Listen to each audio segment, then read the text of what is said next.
You'll hear it on just one station. Police snatch 5 suspected murderers off the street just hours after issuing an all-points bulletin.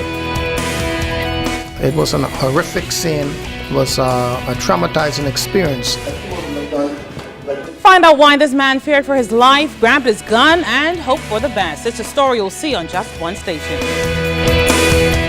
And a championship on the line in Government League basketball. The National Report starts now. Now in HD.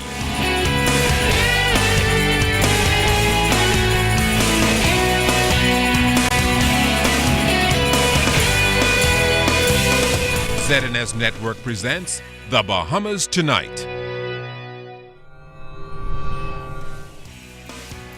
This segment of the news is brought to you by BTC, powered by Lime. 5 of the country's most wanted men are now in police custody. Good evening, everyone. I'm Candino Knowles. And good evening, Bahamas. I'm Altaviz Munnings. Well, less than 24 hours after police issued an all-points bulletin for the suspects, Assistant Commissioner Anthony Ferguson telling ZNS News this afternoon that all 5 men have been arrested. Police say 2 of those men were captured last night, while the other 3 were captured sometime today. The men are all wanted in connection with the 4 murders recorded in the last 5 days. Thanks to members of the public who have provided the police with the information as requested, and all of the persons that we asked members of the public yesterday to assist us in turning in, they are presently in custody. Just before rushing into a high-level meeting at police headquarters today, Assistant Commissioner Anthony Ferguson confirmed the arrest of 27-year-old Kenneth Neely, 34-year-old Hans Neely, 25-year-old Duran Neely, 32-year-old Aaron Neely, and 25-year-old Dior Johnson. The Assistant Commissioner said besides these 5 men, there are 3 other men in police custody for a total of 8 who are all being questioned in reference to the 4 most recent murders. And while he's satisfied with the progress of the investigations, officers are about to begin seeking even more suspects. Even though we would have issued all-point bulletin for 5 additional persons yesterday, most certainly you'll find that we will come back to members of the public and ask to see more persons. That is developing at this moment as we continue our investigations. On Monday, officers held a press conference at police headquarters where they issued an appeal for public assistance in solving the murders of 28-year-old Rajesh Pinder, 40-year-old Gwyneth Duncombe, 35-year-old Robert McIntosh, and 59-year-old Kessner Atlas, all 4 of whom were gunned down here in New Providence. Anti-crime activist Bishop Simeon Hall, who is partnering with the police force, was also at that press conference, and he made this passionate appeal to members of the community. 4 murders in a week, in a couple of days, is too much for the national conscience. I want to make an appeal to parents in particular, parents and siblings of criminals. It is better for you to turn your sons, your brother, your sister in than for gang members to take them out. That's how bad this thing is now. And no matter how bad things might seem right now, Assistant Commissioner Ferguson says he believes the battle against crime will not be lost. Good will always prevail over evil. And I continue to make the appeal to members of the public to provide the police with the necessary information. Whatever you may see, it may seem small to you, but if you provide that information to the police, certainly that can assist us in bringing closure to these incidents. A convict who has been on death row earlier was resentenced today following a review of that case. As Foreign Carey tells us, the convicted man, a former butcher by profession, had a few words to say before his sentence was passed. Former death row inmate and convicted murderer Cyril Davil tried his best to convince the court that he is a changed man during his resentencing hearing Tuesday. When given an opportunity to speak during the proceedings, 50-year-old Davil stood up in the prisoner's dock and apologized to God, the nation, his family, and the relatives of Anthony Feast, the man he shot to death back in August of 1992. But Davil's brief apology did not have the effect he was hoping for. That's because Senior Justice John Isaacs noted that while prison officers view Davil as a changed man, he could not discount the report of the probation officer who suggested that the 50-year-old may be hiding his true nature, as his relatives were surprised that he had killed someone.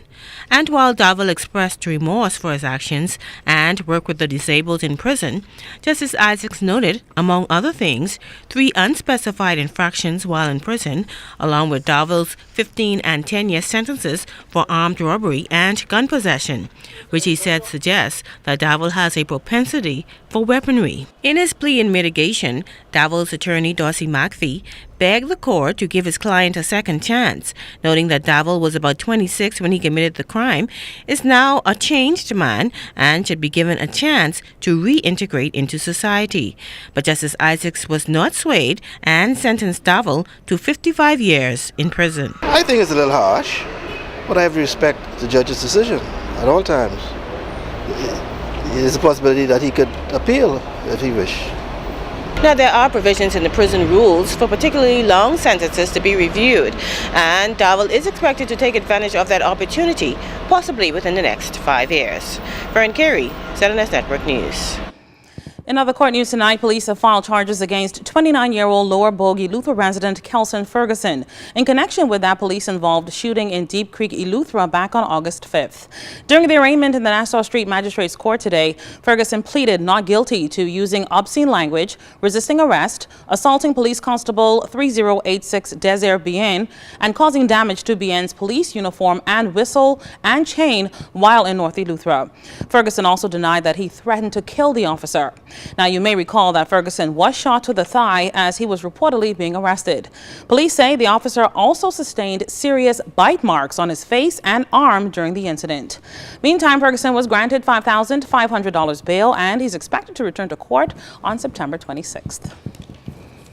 Well, for one family, this past weekend meant their apartment being sprayed with bullets from a high-powered weapon. Wow. Thankfully, no one was injured, but for the local firefighter, it's just another example of how out of hand the crime problem has become. Here's Jimmy DeSwain tonight with a ZNS exclusive. I don't want or wish for no one to ever have to be awakened out of their sleep by gunshots.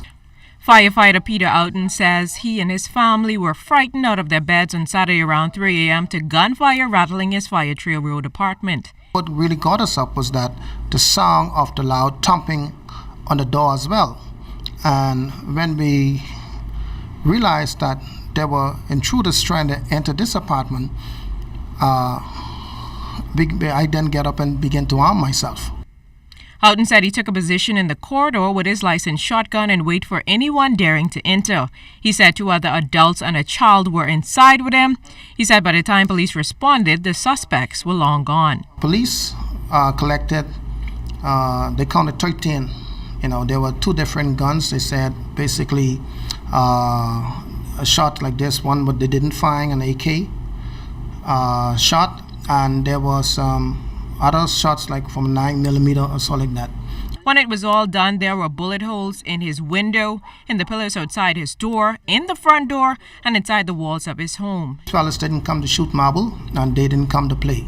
So, thank God they didn't get through the door, because if they had gotten through the door, there would probably been 4 other statistics. When I opened the door and I went outside and I saw the magnitude of the gunshots and the holes in not only on the outside, but when I turned on the light and I saw the holes in the wall, then the reality of what happened set in. Since the incident, Outen said he travels with his shotgun and he has not slept there since, and he's moving out. When there is laws in our book, all they need to do is execute the laws in the books and begin to pop some necks. You understand? Because the citizen now of this good country will not only begin to take matters into their own hands, but they will have nothing. They wouldn't even care what the government saying any longer. Mr. Outen says this incident has traumatized him and he hasn't rested comfortably since. He says one thing is certain, this crime problem needs to be arrested before it worsens. Jiminy DeSwain, ZNS Network News. Great story, Jim Anita. Thanks, as well as to our cameraman, Lyndon Smith.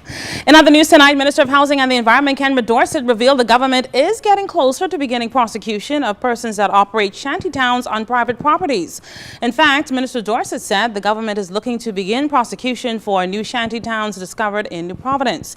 Now, the minister disclosed recently that there were at least 15 shanty towns on this island.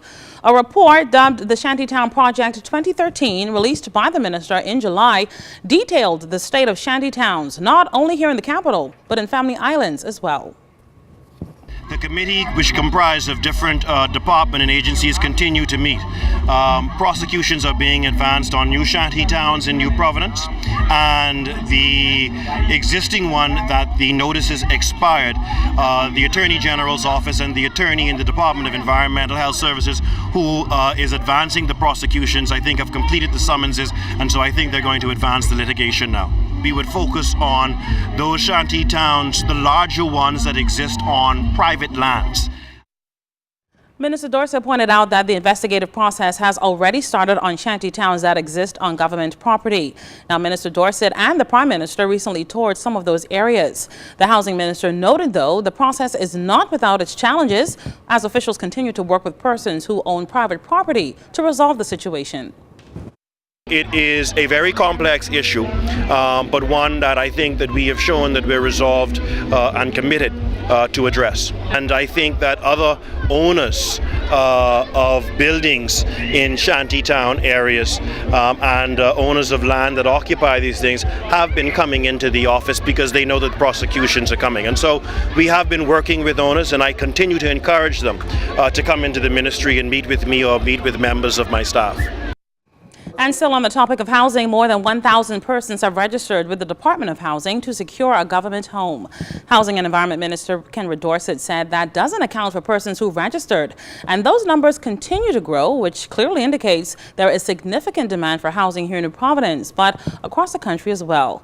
However, Mr. Dorset said the government does not expect to make any type of revenue to be generated from the proposed $60 million national housing plan that's expected to kick off this month. The government housing program is significantly subsidized. And so where possible, we hope to be able to break even. But the reality is successive governments have not attributed market value to the land which we provide to ensure that we're able to provide homes to people at an affordable cost. And so Crown land will continue to be utilized for that purpose. But I think what is very important for us moving forward is that once we build our structures, we don't find ourselves having to pump thousands and thousands of dollars back into these homes because of shoddy workmanship during the construction process. The housing minister also indicated that steps are being taken to lower building costs. We're looking at new construction methodologies to assist us in reducing the cost. And a part of the project manager's remit is to review the overall scope with a view to bringing about certain efficiencies. And so we're hoping that what is done in the private sector will now come to bear on what we do in the public sector to bring about greater efficiencies in the construction process. Works Minister and Deputy Prime Minister Philip Davis suggesting the government is one step closer to reaching an amicable agreement with Bahamar over the money owed for its share of the Roadworks project. He indicated to reporters today that his team has verified that the resort spent over $100 million on the new roads. Minister Davis made a presentation to Cabinet since as to how much government should pay the mega resort. We should hopefully resolve it. If the cabinet agrees with the position I put to them today, I will then go back to Bahamar with that position. And I think, having regard to the discussions we had, if cabinet agrees, then I think we are that much closer to signing off on everything.